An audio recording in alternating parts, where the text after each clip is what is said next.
सभापति बड़ भाई श्रीजुत निरंजन मिश्र महोदय को अनुरोध रखी से दु शब्द कह पुणी प्रस्ताव करी मिश्रण अच्छी एकाम्र भुवनेश्वर निवेदन कर बीजेडी कार्यकर्ता मधुसूदन राव नेतृत्व में विधि निर्वाचन मंडल कार्यालय योगदान कौन रही भुवनेश्वर मध्य भुवनेश्वर निर्वाचन मंडली अंतर्गत 28 नंबर वार्डर जड़े टाणुआ युवनेता आम समस्ते जानीचे विजु जनता दलर जिलार संपादक एवं विशेष भाव में साइंस पार्क अंचल जड़े टाणुआ युवनेता भुवनेश्वर मध्य जड़े विजु जनता दलर टाणुआ युवनेता हिसाब से जनाशुना मधुसूदन राव दोरा तांको नेतृत्व में 200 रु ऊर्ध्व तांकर विजु जनता दलर सहकर्मी मानक नहीं आज भारतीय जनता पार्टी रे योगदान करछंती मध्य भुवनेश्वर बीजेपी कार्यालय ठारे। ए अवसर में आमर जिलार सभापति निरंजन मिश्र उपस्थित थिले। से अंचल मंडल सभापति शेख अब्दुल कलाम आजाद से मध्य उपस्थित थे। वार्ड प्रमुख एवं आमर स्थानीय कॉर्पोरेटर बंदिता पाल गुटू भाई आमर जो वार्ड प्रमुख अच्छा समस्त उपस्थिति रे मधुसूदन राव दोरा तांकर समस्त महिला और युव वरिष्ठ बंधु मानक धरी आज भारतीय जनता पार्टी योगदान कले। मुझे स्वागत अभिनंदन जनाऊँ एवं आमे समस्ते जानीचे भारतीय जनता पार्टी रे ये मिश्रण पर्व एक प्रत्यह प्रक्रिया अच्छी एवं आम मानकर खुशीर कथा जे भारतीय जनता पार्टी रे विजु जनता दलर प्रमुख कार्यकर्ता बंधु मान आसिक नेतृत्व मान आसिक मिशुं। भारतीय जनता पार्टी सरकार अच्छी आज राज्य रे केंद्र में सरकार अच्छी नरेंद्र मोदी नेतृत्व में सरकार चली एवं ये राज्य सरकार मोहन माझी नेतृत्व में चली आमर यशस्वी राज्य सभापति मनमोहन सामल नेतृत्व में संगठन को मजबूत करा जाउछि एवं निश्चित रूपे आमर खुशीर कथा आज विजु जनता दल परित्याग करके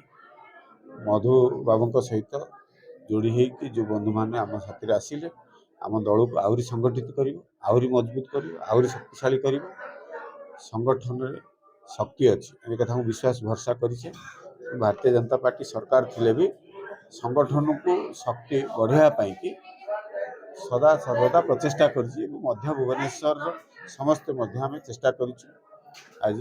आमर सौभाग्य जे आज बहुत गुड़े बंधु मैंने आसी मधु भाई सहित जोड़ी होगी आम दल में मिसिले मुझे स्वागत करने सहित अभिनंदन जनइली और निश्चित रूप आम गोटे बल आगामी दिन निश्चित मिलला। देखो मो ना हूँ मधुसूदन दोरा मु 28 नंबर वार्डर बासिंदा आउ बीजेडी सांगठनिक जिलार मु संपादक थी। विगत दिन में बहु कार्य मत से दल किंतु आज से दल में आउ नीति नैतिक कर्तव्य किसी सेमती किसी नहीं जेहेतु मु प्रधानमंत्री नरेंद्र मोदी आमर राज्य सभापति मनमोहन सामल एवं राज्य मुख्यमंत्री मोहन माझी महोदय एवं आमर स्थानीय नेता जगह भाई नेतृत्व में एवं जिला सभापति मनोरंजन मिश्र नेतृत्व में आज मु विधिवत भाव मो अंचल प्राय शताधिक 200 रु अधिक सभ्य संग्रह करने सह एवं बीजेपी रे योगदान देली जगा भाई नेतृत्व में आउ मत लगुच आगामी भविष्य में आम अंचल एवं राज्य आम समस्त नेतृत्व माध्यम किसी उन्नति कार्य हो पार जेहेतु मु राज्य सरकार जो सब कार्य सब अच्छी तादरे से अनुप्राणित होई मो लोकों सहित मो भाई मान सहित मो परिवार सहित समस्त सहित मिसी मु आज विधिवत भाव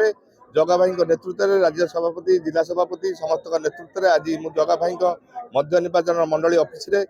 समस्त सहित मिसी पद समस्त जॉइन कलु एवं आज बीजेपी काम करी एति मोर पौर निर्वाचन आछि आपण सहयोग किभଳି ରହିବ? निश्चिंत निश्चिंत जेहेतु दल मते जहाँ दायित्व दब जहाँ अनुमति देवे जहाँ करने आदेश देवे मुझे पूर्ण मात्रा करी एवं दलर सब मान महत इज्जत एवं तार कार्यधारा को लेकिन आगे बढ़ी। देखो मुझे तो धन्यवाद देवी कहीं विगत दिन मध्य जेते कार्यकर्ता अच्छा ए गोटे आप देखिथे गोटे लोकंर गोटे साधारण गोटे कथा आसूची जे जुआड़े वर्षा सियाड़े छता तो मुझे कहवाक चाहूँगी आज्ञा वर्षा बिना छतार महत्व किसी ना वर्षा हेले ही छता व्यवहार करते लोक मैंने आ गोटे जिनस कहबी जे जो लोक मैंने निजर सम्मान को आखि आगे रखी सबु लोकंकर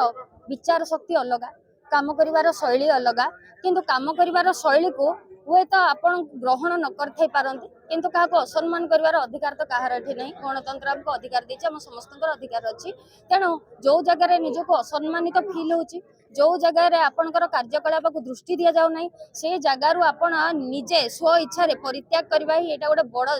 डिसीजन मु भावुची मधु भाई बहुत भल डिसीजन नहीं कहीं जो जगार कार्यशैली को परिलक्षित न करी से निज काम व्यवहार करुले तेणु से जगह व्यवहार हाँक आम आसनु गणतंत्र आमको अधिकार देछि आज्ञा आमे आम देशर नागरिक आमे आम राज्य को संभाळिबार अधिकार अछि तेणु मु पुणी थरे मधु भाई को बहुत बहुत धन्यवाद दउछि आउ कांग्रेचुलेसन कहूछि आपण निज विचार शक्ति रखिछन्ति केही एठी बाध्य करिनांति काहाको बाध्य बाध्यकतार अणा जाय नाही किंतु निजर विचार शक्ति से परिवर्तन करी आज दलरे सामिल होइछन्ति।